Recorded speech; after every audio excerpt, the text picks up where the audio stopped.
Bienvenue dans 10 minutes, le podcast des Français dans le monde, pour aider tous ceux qui se préparent, qui vivent ou qui rentrent de mobilité internationale. Je suis Gauthier Seyss et j'ai le plaisir de passer 10 minutes avec Sarah Jonas. On part à l'ouest des USA, dans le Wyoming.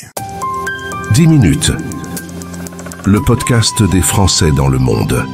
françaisdanslemonde.fr.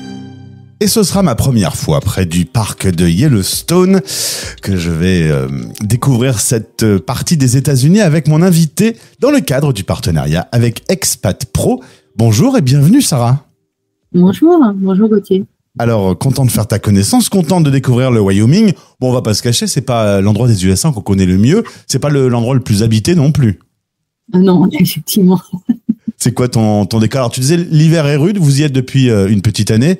Tu as découvert que l'hiver était froid, mais avec un beau ciel bleu. On était préparé mentalement en fait à venir ici, donc c'était peut-être moins rude que ce qu'on nous avait dit. Et effectivement, c'est pas très peuplé, mais finalement la vie est agréable. La vie est agréable. Les loisirs, la nourriture, tout ça. Tu as trouvé tes repères au bout de quelques mois? Alors oui, alors, au niveau de la nourriture, c'est un peu plus compliqué parce que il n'y a pas autant de choix qu'on pourrait le souhaiter, ou peut-être pas autant de choix que dans d'autres parties des États-Unis. Donc voilà, on trouve des façons de cuisiner différemment, on va dire. Il faut savoir s'adapter. Un mot sur ton parcours, parce que avant d'arriver aux USA, on peut dire que tu as pas mal voyagé, même que tu m'as dit que tu en avais ras-le-bol des déménagements. Ouais, oui, là franchement, en fait, dans les 5 dernières années, j'ai déménagé 1, 2, 3 fois là, 3 ou 4 fois. C'est beaucoup. Oui, donc ça fait un peu beaucoup. Mais là, on s'est posé, on a acheté une maison et on veut au moins y vivre 5 ans. Et vous avez la carte verte et vous êtes regroupé avec les 3 enfants et ton mari. Donc ça, c'est plutôt les bonnes nouvelles. Exactement. Ouais. Alors l'histoire commence pour toi à Nantes. C'est là-bas que tu vas naître, faire tes études, faire ta licence de psychologie. Et puis, lors d'un été en Angleterre, t'as pas forcément eu envie de vivre en Angleterre. Par contre, tu as rencontré des Espagnols et tu t'es dit, l'Espagne, c'est pour moi. Résultat, tu vas devenir fille au père en Espagne et tu vas t'installer à Madrid pour quelques temps, 15 ans quand même. Oui, 15 ans, effectivement. Ouais. Tu vas y rencontrer ton futur ex-conjoint qui est espagnol. Vous allez avoir votre première fille en 2004 à Madrid. C'est donc une première fille, puis il y aura un garçon, puis il y aura un troisième enfant qui est une fille aussi, qui sont tous nés français, nés à l'étranger. Exactement. Et alors, cette double culture aujourd'hui, il l'exploite comment? T'es contente qu'il l'ait tous les 3? Ah oui, moi je trouve que c'est vraiment une très belle opportunité pour les enfants. D'autant plus que finalement, on est quand même revenu en France ces dernières années, ce qui fait que ils ont connu leurs attaches en France. Mais ils sont quand même fiers d'être nés à l'étranger. Au début, même mes 2 derniers enfants qui sont nés en Belgique, pour eux, ils étaient belges, quoi. Il a fallu leur expliquer que non, que ça se gagnait pas comme ça, la nationalité belge. Donc non, c'est un chouette apport. Et puis le fait aussi d'être revenu aussi plusieurs fois en Espagne, ils savent qu'il y a des attaches là. Je pense que ça leur a appris une flexibilité, une ouverture d'esprit qu'ils n'auraient peut-être pas eu autrement. Et apprendre aussi à savoir monter dans un avion, parce que ta plus grande, par exemple, retourne voir son père en Espagne régulièrement. Vous arrêtez jamais très très loin d'un aéroport pour pouvoir gérer la logistique. Exactement, et ça faisait toujours partie de nos critères de sélection des logements. Ouais.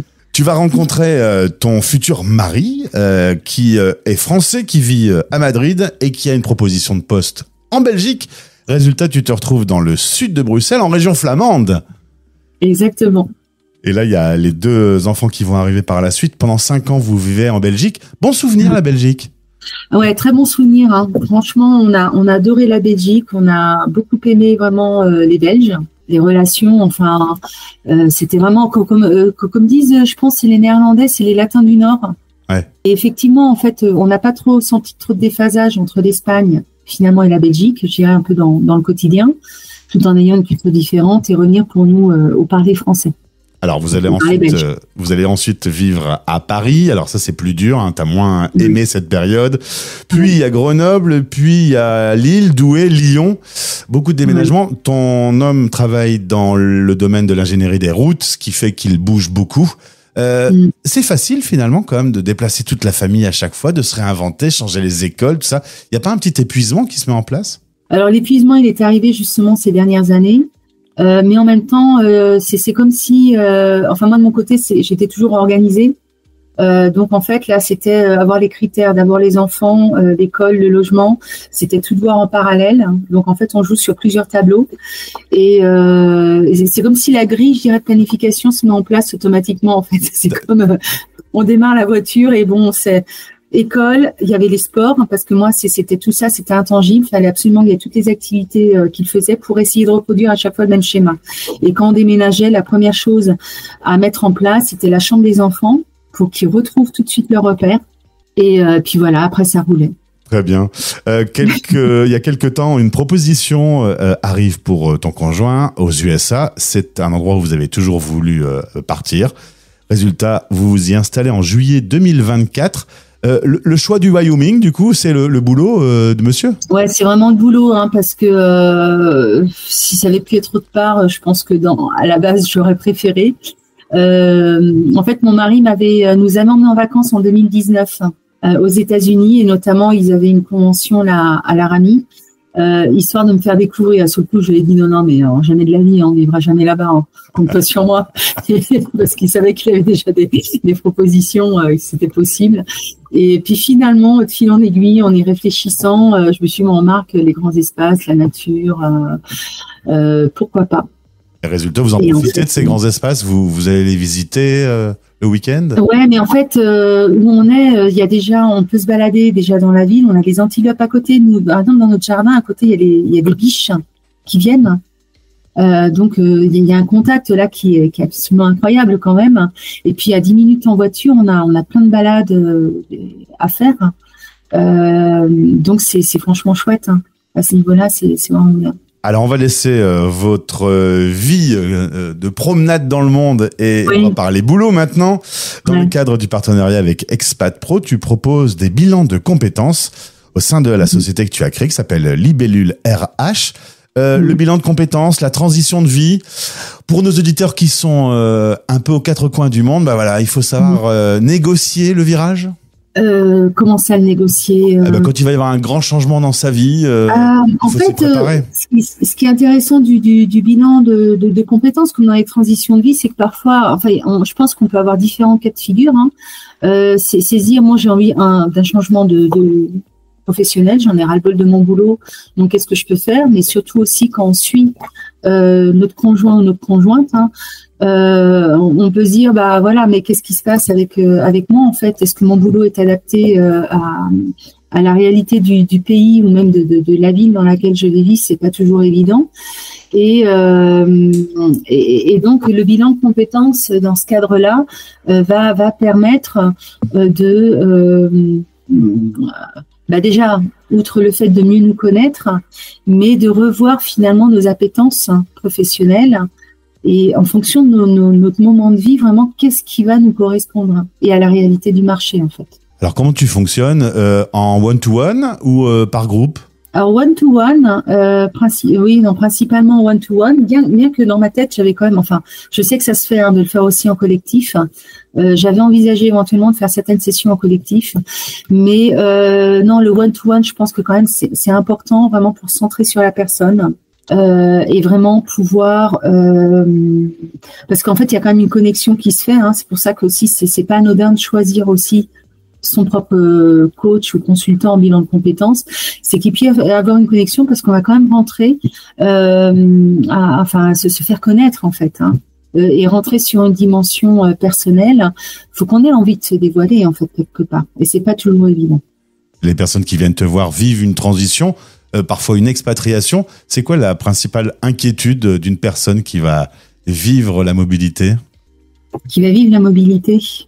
Je ne m'étais pas posé la question, je suis désolée. Là, c'est la colle.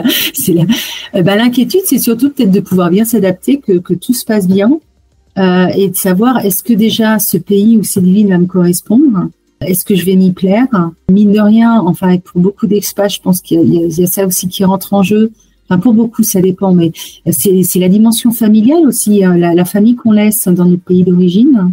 est-ce que ça, je vais bien le vivre? En fait, je pense que quand on bouge, dans la mobilité, il y a tout ça qui rentre en jeu. Et une fois qu'on se retrouve dans notre nouvel environnement, alors dans les premiers mois, on s'en rend pas compte parce qu'on est dans l'effervescence de la découverte, déjà et puis de s'installer. Mais une fois qu'on se retrouve seul face à ça, et surtout qu'on a, par exemple, si on a des enfants qui retournent à l'école et tout, le mari qui travaille ou la femme qui travaille, on se retrouve seul et puis on se dit mais et moi là-dedans, où est-ce que j'en suis? Et pour le coup, ta propre expérience sert aux autres aujourd'hui. Exactement, parce qu'en fait, j'ai vécu aussi les différentes dimensions. C'est qu'en fait, à Madrid, moi, j'y suis allée de mon propre chef, j'étais jeune, j'ai commencé à bosser. Donc, on dirait qu'il y a peut-être une sorte de solitude qu'on peut avoir parce qu'on se retrouve face à soi-même, mais c'était pas la même que quand j'ai suivi mon mari en Belgique, où là, finalement, j'ai laissé mon boulot pour le suivre. Et c'est pas facile quand on a laissé son boulot de se retrouver économiquement en plus financièrement dépendante de l'autre personne. Même si à la maison on est occupé, on a plein de choses à faire, c'est pas du tout pareil. Alors en tout cas, je vous invite à découvrir le site libellule-rh.com pour en savoir plus ou de passer par la plateforme Expat Pro pour échanger avec Sarah. Je suppose que la première connexion, c'est un échange, un dialogue que tu as avec la personne pour la mettre un peu en confiance, quoi. Oui, c'est quand même mieux. Oui, c'est quand même mieux. Bon, ça peut être au téléphone, en visio. J'avoue que je préfère en visio parce que je pense que le fait de se voir aussi, c'est quand même plus sympa. Mais si les personnes préfèrent en téléphone, c'est pas grave. Eh bien, Sarah, merci beaucoup pour cette présentation. Là, c'est USA quelques années maintenant. Y a plus de déménagement, là, pas pour le moment. Ah non, là, pendant un bon temps, là, c'est fini. Et alors, j'ai quand même cette petite question, mais si un jour tu devais rentrer, tu rentres où alors? Parce que tu es de où, toi, maintenant? Eh bien, justement, c'est pour ça qu'on a pas mal voyagé en France, parce que c'est la bonne question. Ouais. Ce sera sans doute en France, mais tu sais pas où encore. Pas encore. Eh bien, au plaisir de te retrouver et à bientôt sur la radio des Français dans le monde. Merci Gauthier. Français dans le monde. Vous écoutez La Voix des expats.